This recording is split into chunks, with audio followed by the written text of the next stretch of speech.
Steel factory ఇంకా మొదలే కాలేదు, ఎడారి లాగా ఉంది ఆ ప్రాంతం. మరి మీరు డబ్బులు ఇవ్వాలి. బీజేపీ పార్టీ బడ్జెట్లో ఏం కేటాయిస్తుందో దానికి కూడా క్లారిటీ ఇవ్వాలి. బీజేపీ పార్టీ ఇవన్నీ ఆంధ్ర రాష్ట్రానికి సంబంధించిన ఇవన్నీ ఒక ఎత్తైతే, ఇక ప్రతిసారి చెట్టెక్కే బేతాళుడిలాగా ప్రత్యేక హోదా గత 10 సంవత్సరాలుగా గొంతు చించుకొని అరిచిన ప్రత్యేక హోదా అని బీజేపీ పార్టీ పట్టించుకోవడం లేదు. ఒకప్పుడు ఇదే ప్రత్యేక హోదా కోసం చంద్రబాబు గారు బీజేపీ పార్టీని విమర్శించి మట్టి తీసుకొచ్చారు, మా నోట్లో మట్టి కొట్టిపోయారు అని వ్యతిరేకించాడు. మరి అదే ప్రత్యేక హోదా గురించి మాట్లాడుతున్నాం. చంద్రబాబు గారు ప్రత్యేక హోదా గురించి ఏం చేయబోతున్నారో క్లారిటీ ఇవ్వండి. ప్రత్యేక హోదా లేకపోతే ఆంధ్ర రాష్ట్రానికి ఊపిరే లేనట్టు. ప్రత్యేక హోదా వస్తేనే మన బిడ్డల భవిష్యత్తు బాగుపడుతుంది. గత 10 సంవత్సరాలుగా చూసాము, మనకు ప్రత్యేక హోదా లేదు. ఈ ప్రత్యేక హోదా లేకపోవడం వల్ల కనీసం పట్టుమని కొత్తవి 10 పరిశ్రమలు కూడా రాలేదు ఆంధ్ర రాష్ట్రానికి.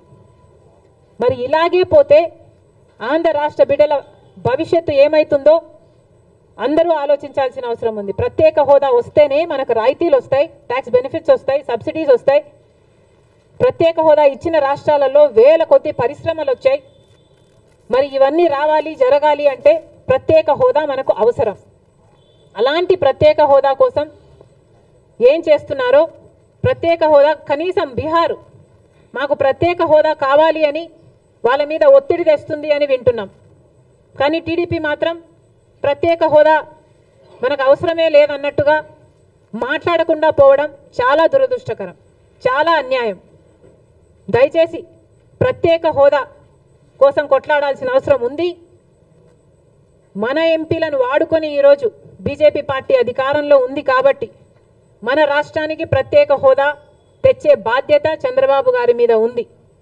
ఏ మోడీ గారైతే తిరుపతికి వచ్చి 5 సంవత్సరాలు కాదు 10 సంవత్సరాల ప్రత్యేక హోదా ఇస్తాను అని మాట ఇచ్చారో ఆ మాటని ఇప్పటికైనా నిలబెట్టుకోవాల్సిన అవసరం ఉంది అని కాంగ్రెస్ పార్టీ డిమాండ్ చేస్తుంది. ప్రత్యేక హోదా కోసం కాంగ్రెస్ పార్టీ డిమాండ్ చేస్తూనే ఉంటుంది. ఎందాకైనా కొట్లాడడానికి మేము సిద్ధం. ప్రత్యేక హోదాను మేము మర్చిపోనివ్వం. ప్రత్యేక హోదా ఆంధ్ర రాష్ట్రానికి ఊపిరి లాంటిదని మరొకసారి ఆంధ్ర రాష్ట్ర ప్రజలందరికీ మాటిస్తున్నాం. ప్రత్యేక హోదా కోసం కాంగ్రెస్ పార్టీ కొట్లాడుతూనే ఉంటుంది. Thank you.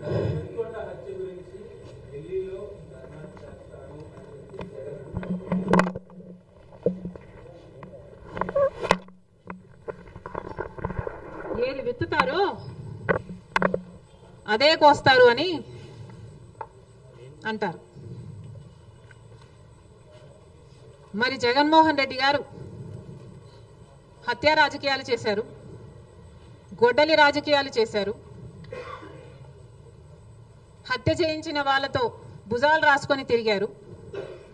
సొంత చెల్లెళ్ళకే వెన్నుపోటు పొడిచారు. 5 కోట్ల మంది ఆంధ్ర రాష్ట్ర ప్రజలకు బీజేపీ పార్టీకి ప్రత్యేక హోదాను తాకట్టు పెట్టారు. ఈరోజు జగన్మోహన్ రెడ్డి గారు ఢిల్లీలో ధర్నా చేస్తారా? ప్రత్యేక హోదా కోసం ఎందుకు చేయలేదండి ధర్నాలు?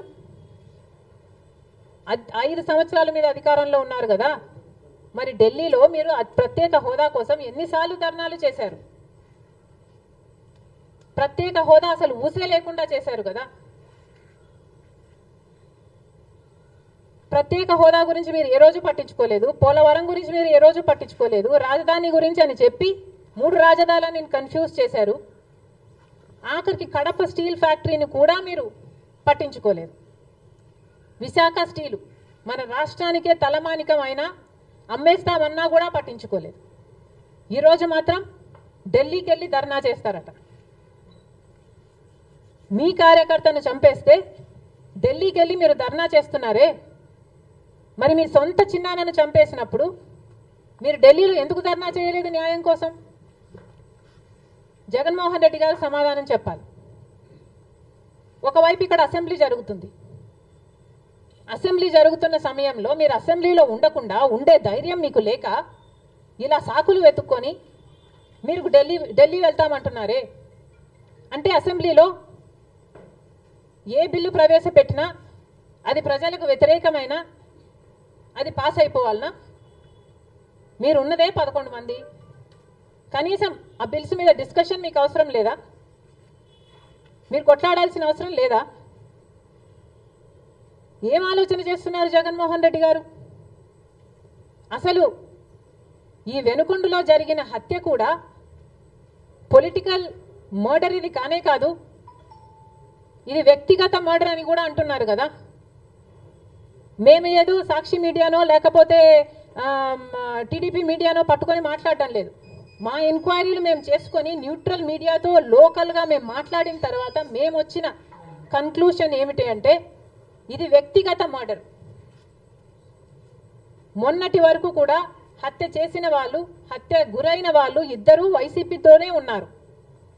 మరి అలాంటప్పుడు ఇది పొలిటికల్ మర్డర్ ఎలా అవుతుంది?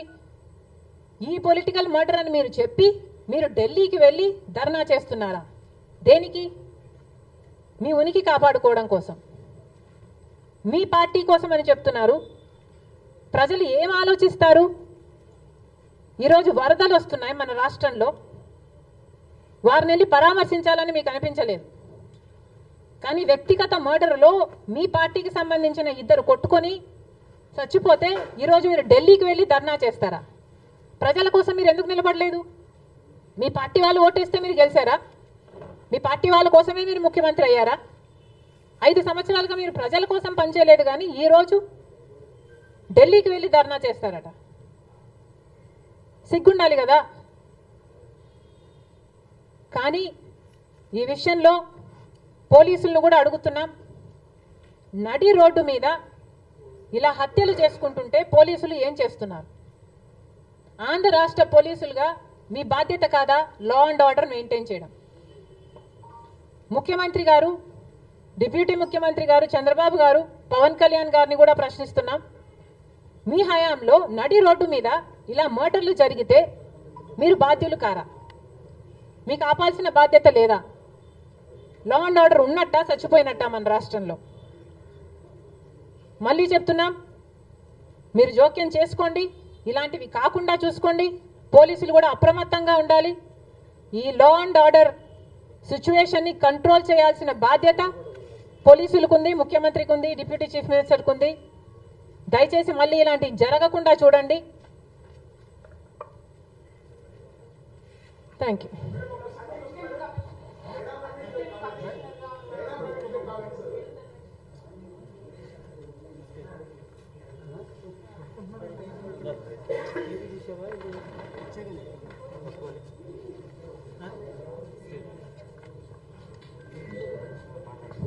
అందరికీ నమస్కారం.